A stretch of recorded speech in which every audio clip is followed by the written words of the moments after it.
up friends, Andrew here, and in this video I'm going to show you how to create a Google Chrome shortcut for any website that you want on your desktop.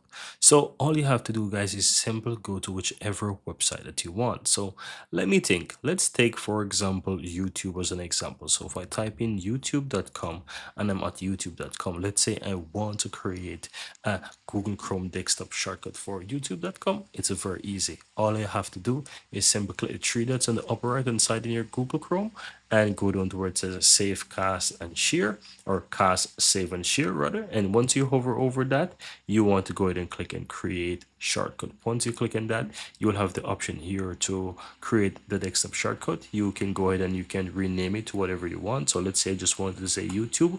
I'm going to remove some extra wording or text here and just simply click on create. Now what's going to happen is that it's going to create a desktop shortcut for YouTube on my computer. So if I go ahead and I minimize this, you can see here that on my desktop it creates a shortcut of YouTube. It looks like YouTube logo, but it also have a Google Chrome, small Google Chrome icon there as well. And all I have to do is just double click on this and it's going to open up my browser and take me right over to youtube.com.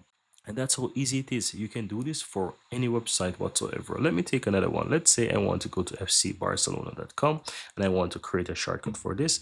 I do the same. Click three dots on the upper right hand side, go down to where it says cast, save and share, create shortcut, and of course, as you know, when it comes up, you can go ahead and you can rename it to whatever you want. So I can remove, for example, the official website and just say FC Barcelona as an example. We can write it like that and just go ahead and click and create. And guess what? Let me close this so you can see. Once I go ahead and I minimize this, you can see that it creates the FC Barcelona shortcut as well. I can double click, open it, and it's going to take me over to the original site.